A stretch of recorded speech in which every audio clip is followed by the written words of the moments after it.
What's going on, Tricology family? Welcome back to another episode of the Tricology News Talk. And I do have to apologize for last week. I was very kind of busy because, as you know, or may not know, I was working on a series for NBC Peacock, and I was working on my second feature film that I'm producing. So yeah, last week was a very busy week for me. Didn't have the time, to do another episode, but it's okay. We're gonna crunch up everything that I wanted to talk about last week into this week's episode. So we have a big episode for you guys. We got some mainstream news to talk about. We got to talk about the upcoming summer movies that are gonna be coming out, and we got not one but two movie review for y'all today. So let's get into some of these mainstream news. Lilo and Stitch is tracking to outgrow Snow White's entire box office weekend in one weekend. So, as you know, as we get to the summer movie the list, Lilo and Stitch is going head to head with Mission Impossible. But let's read some of the details here that says early box office projections shows that the Lilo and Stitch remake is slated to make a massive heat over the Memorial Day weekend. According to Deadline, Tracker says it will earn $100+ million domestically in the first 3 days. That will probably be enough to beat out Mission Impossible's The Final Reckoning, which also debuts Memorial Weekend for the top spot in the charts. But it also notes that the action sequel is poised to have a strong start of its own. Right now, it's projected seeing that the new franchise record for the biggest opening, surprising the 2018's Mission Impossible Fallout. So, we'll see how that goes. And as far as Lilo and Stitch outgrossing Snow White, I would say you had my super people, because Snow White was trash. But moving on. So, we will have a reboot. Well, a remake / reboot, whatever you want to call it, of Silent Night, Deadly Night. And Ron Campbell, who was in Halloween Ends, will be playing Billy in the slasher reboot. So that's a pretty good casting there. So I'm really looking forward to what they're planning to do with the reboot. And also, as you all know, may not know, Star Wars Celebration was last week, and Ryan Gosling has been announced that he will be producing a Star Wars film, which will be called Star Wars Starfire, which will be coming out in 2027.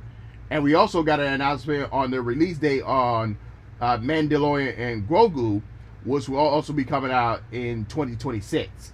So that's the first two Star Wars movies that we got to announce that are going to be coming out in separate years. But going back to Ryan Gosling, he's also producing a remake of Killer Clowns from Outer Space. I was like, I wonder if he's going to be in the movie as well, or just behind the scenes. So hopefully we get some more details on that. We got some details on this on the Sonic spin-offs in the Sonic franchise.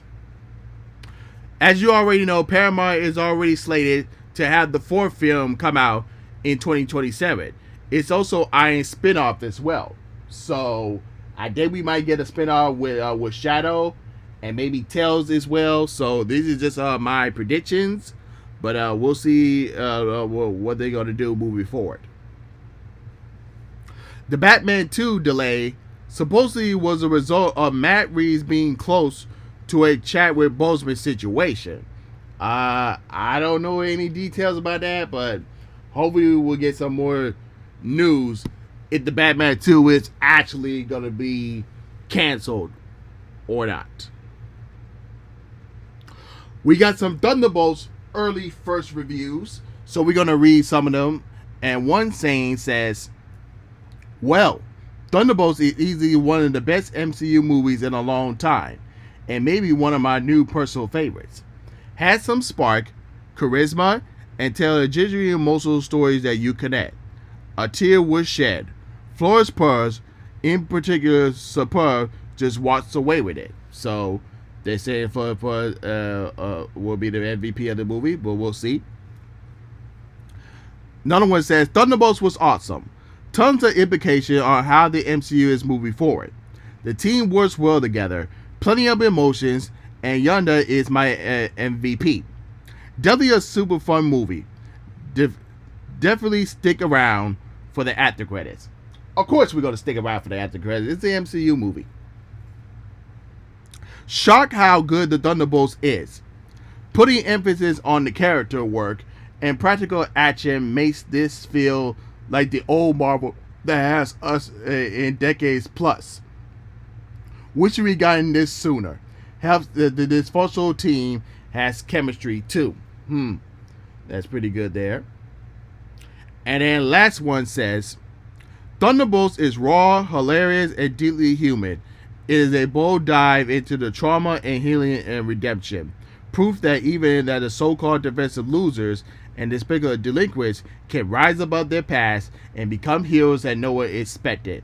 It's greedy, emotional, and unlike. So that's your early reviews there. So I will be giving my review on the Thunderbolts on the next episode next week. So be on the lookout for that. We got some news going into Avengers Doomsday. So one says here, according to Marvel's release, the primary cast of this summer's Fantastic Four First Steps will be coming out this year, July, will be playing key roles in Avengers Doomsday. Cast members for Marvel Studios' next two films, Thunderbolts, which kicks off the summer May 2nd next week, and the Fantastic Four's First Steps in July 25th, will play key roles in Avengers Doomsday. So we had to see, especially with the Thunderbolts, who's actually going to make it to Doomsday. So we'll see from there. And also we got other details saying that multiple scenes in Avengers Doomsday will be taking place at the X Mansion. So the X-Men will be a definitive key player in Avengers Doomsday. Another note saying that Anthony Mackie says the Avengers Doomsday will end on a cliffhanger. No one's safe. Everyone is expendable. So we're definitely gonna get an Infinity War or an ending, not like the old where they disappear with a snap and stuff like that. So we'll just have to see what type of cliffhanger ending will it be. And with that being said, that's all the mainstream news that we have for you today. And now it's time to get into one of our big headlines.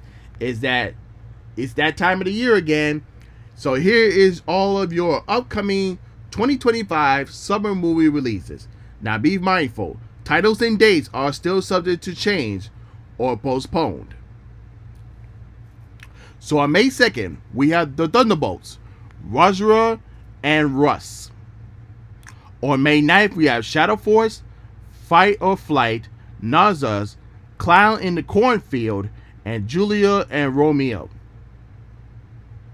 On May 16th, we have a showdown between Final Destination Bloodlines and Hurry Up Tomorrow. Then on May 23rd, Memorial Day weekend, again, we have, as I mentioned before, we have the Mission Impossible Final Reckoning and Lilo and Stitch heading off. Also, we had The Fountain of Youth, Friendship, Fear Street Prom Queen, and The Last Rodeo. And then to end up in May, we have Karate Kid Legends and The Finality Scheme. And now moving on to June, starting with June 6th, we have Ballerina, The World of John Wick, Predators, Killer of Killers, The Life of Chuck, The Ritual, and I Don't Understand You. On June 13th, we have How to Train Your Dragon, The Minotaurist, Echo Valley, and The Twists. On June 20th, we have Ela, 28 Years Later, Bride Hard, and The and Familiar Touch.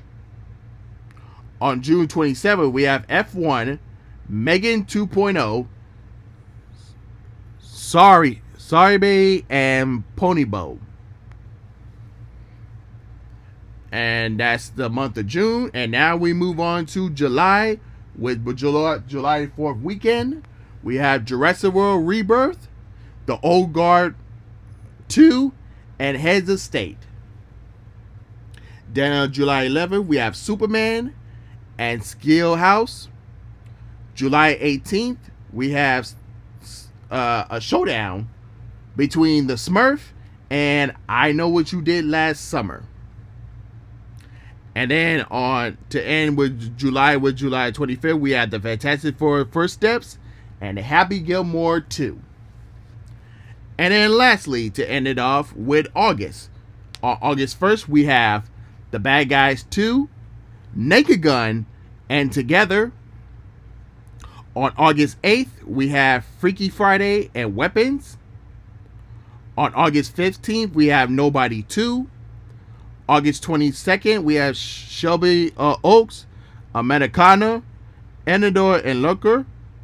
And then August 29th, we have Caught Stealing, The Roses, and Toxic Avenger. So that's your upcoming summer movies movies in 2025. Let me know in the comments below which one are you most excited for coming up in the summer. And with that being said, now we get into our first of two movie reviews for y'all today. And the first one is going to be on The Accountant. So this once again stars Ben Affleck and with Josh Brolin joining the cast.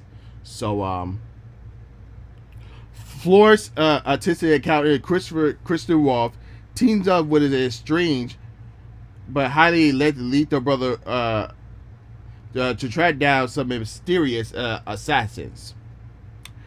Now, I would definitely say that this one was more fun and entertaining as the first one, but I will say this: the only time that, like I said, it was more entertaining when you had Ben Affleck and Josh Brolin together.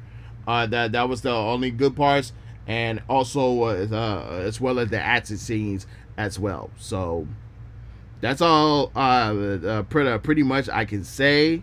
To grade it, I would give it a B. It's it definitely still was a worth entertainment movie. Not bad either, but not the greatest either. So, and they did mention that a third movie will be in development. So we'll just have to wait and see what the third movie is going to be like.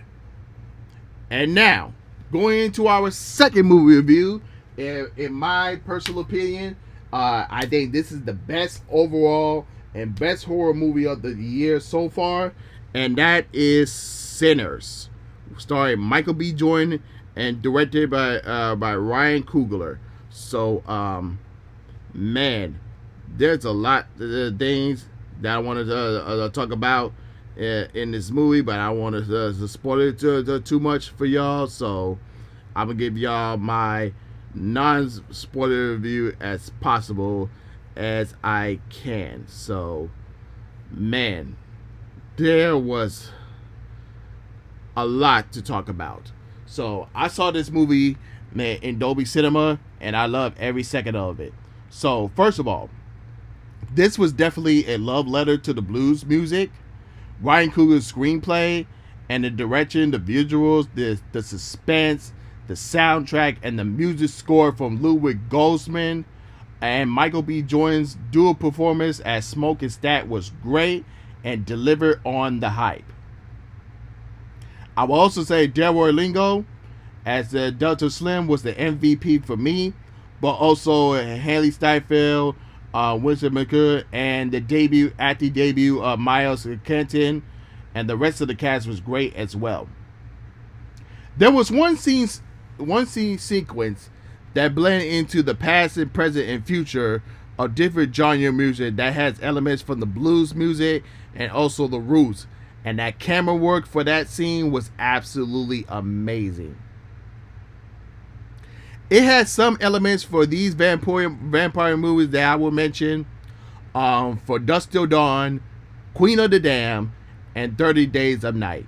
It definitely has some Tarantino vibes in the movie.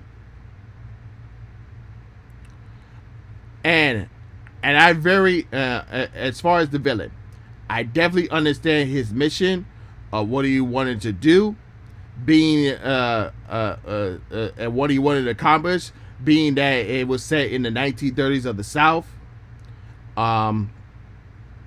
It has some minor issues, but not very major issues, because you will still be entertained and glued to the movie every second of it. I wish, as I mentioned, the one thing I would say is that I wish it was 3 hours longer.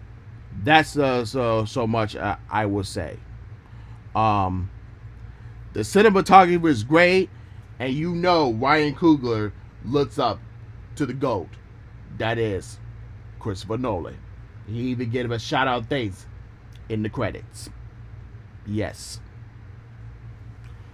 Also, the mid credits and the post credit scene was definitely worth watching. This was a cinematic masterpiece. I give this movie an A- grade. Definitely worth watching in Dolby Cinema, IMAX, ICE, or whatever premium screening that you prefer watching. And definitely worth adding to your DVD and Blu-ray and digital collection. Hopefully we get that director's cut.